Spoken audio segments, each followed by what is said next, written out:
What's going on? Hey, today we're going to unpack some leadership lessons from Caleb Martin. And the reason we're going to do that is because we believe that leadership is a lifestyle, and we should be able to learn from the lifestyle of other leaders and implement that into our own way of operating. So let's jump right into this. Caleb, he is really a rising star right now in the NBA, but it wasn't always this way, right? And I think sometimes you can almost say, hey, is this going to last?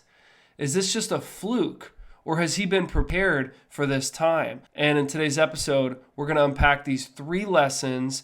And here's what's cool. I'm going to give you some bonus as well. Not only are we going to talk about what he was doing in the NBA and in college, but we're also going to talk about some lessons from the military. Now, I know you might be like, NBA, military, those don't go together.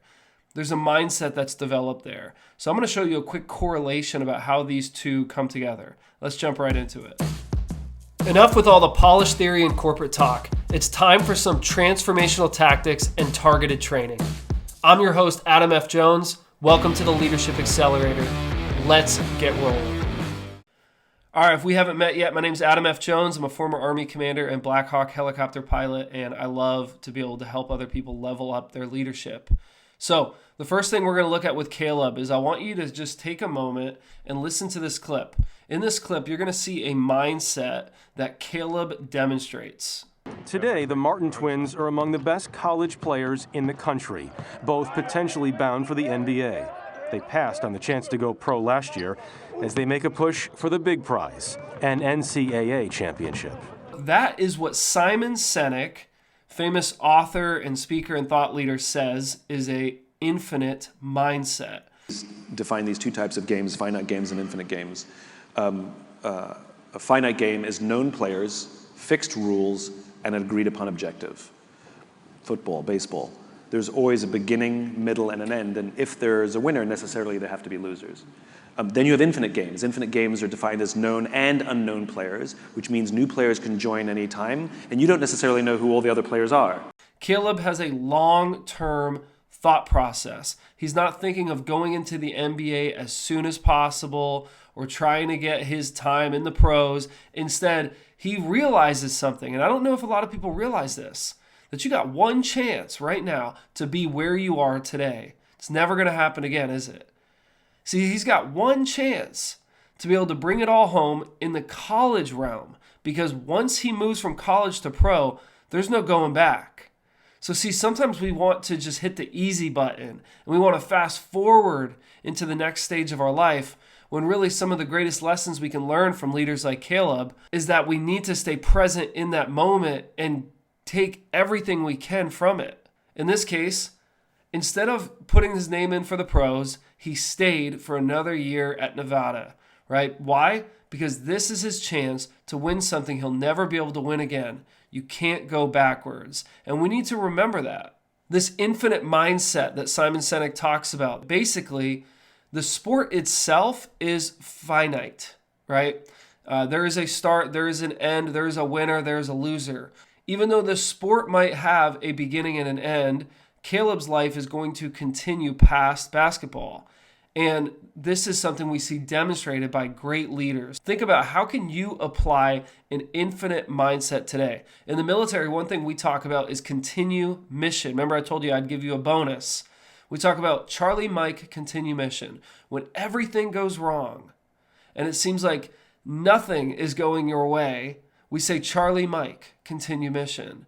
And believe it or not, when things are great and you've just gotten promoted or your unit just accomplished some amazing mission, we say Charlie Mike, continue mission. Why? Because there's a greater mission than this moment. And we got to keep moving forward. The mission has not been completed yet. This is the infinite mindset that we can all learn from Caleb and from the military, and I hope that helps you today. All right, so let's jump into our second lesson. So this one's really cool too, because you're going to see in this next clip what Caleb says prepared him for his performance. Take a listen to this real quick. And you figure out if you're built for these type of environments or you're not whenever you get into them. And I just feel like I've just been continuously prepping and getting ready for these moments. And when these moments come, I'm ready for them. So I feel like I'm built for these type of moments, and I'm just going to continue to try to get better and feed off guys like Jimmy and Bam, and they lead the way, and we're just trying to follow. So we call this the training ground. Okay, Caleb looks at his life as a training ground.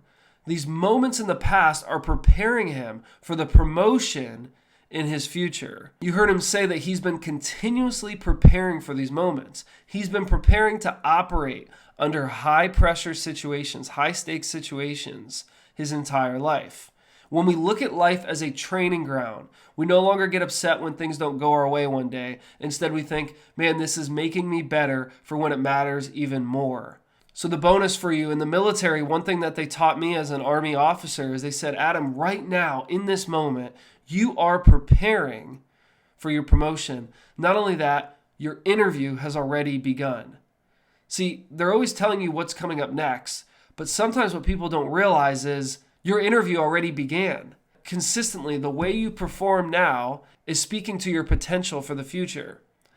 This is something they emphasize all the time with someone like myself who became an Army commander. They said as a lieutenant, as a platoon leader, that interview began. So then you show up for an interview and it's as if it's already been prepared for you because you've been prepared for it. These are the moments we train for, but you have to view your life as a training ground, just like Caleb is teaching us in this clip, right? He has been prepared for these moments. When a moment requires his best, he has been preparing to give it his best. When you look at life this way, you begin to see that everything is connected. The loss, the wins, the strengths, the challenges, the people in your life, they've prepared you for what you're encountering today. Right now, regardless of how challenging today might be for you, I want you to think about this. You've made it through 100% of your days so far. You've got this. Nothing has taken you out yet. Don't let it get you today. You keep fighting. You continue mission. All right, so for our third lesson, I want you to hear this clip and listen to how Caleb responds to an interviewer. Hey, Caleb, a lot of your teammates have mentioned the work that you've put in behind the scenes, off the court, in the weight room, those things. Where does that part of your competitive edge come from? It gets me better, man. It's a ton of credit to the organization and getting me ready for these moments. And I do a lot of prep with my coaches and my trainer, and to get me ready for these moments. And like I said, it's super high level competition, man. You can't hide it. And that is the spotlight principle. This principle is what the greats understand. They understand that as they grow, as they expand, as they win more, the spotlight will be attracted to them. What some leaders do is they avoid the spotlight. It's as if when it shines brightly on them, they just try to run out of the way. They call it humility, right? That is not humility. Humility is not thinking less of yourself, but just thinking of yourself less, right? In this example, you see Caleb has the spotlight. And guess what he does with it? He begins to direct it to specific people in his life. He begins to direct it to the team, to the organization. Now he's doing this because he's honestly thankful. You can see the sincerity in the way he responds. And if you go look at how he was in college and the way he communicated then, this guy understands it's not about him, it's about the bigger team. And he's doing his role on the team to serve the team. In fact, I'm going to link a video below to help you exactly with this situation. If this is something you've been working on, we call it the spotlight principle. It's very similar to what we learned in the military, right? There are those people out there who are called spotlight rangers. That means they want the spotlight. They're hungry for the spotlight. If the spotlight moves, they move into it. That is not what we want. We do not want a spotlight ranger. We want to attract it because we become so great that the spotlight has no choice other than to highlight our success, highlight our victories.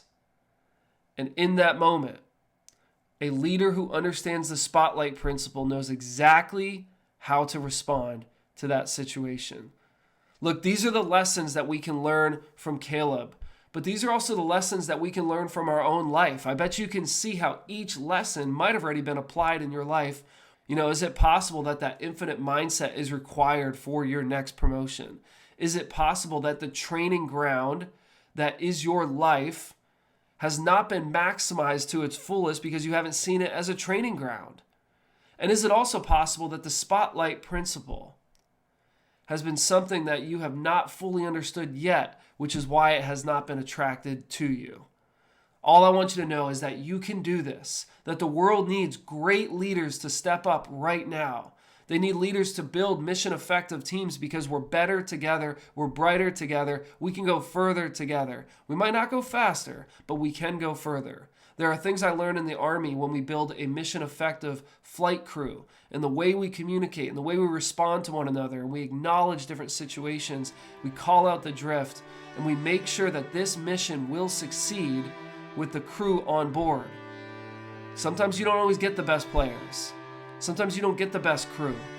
But the best players know how to build the best teams. Because when all of us come together, we are stronger, we are brighter, we are bigger.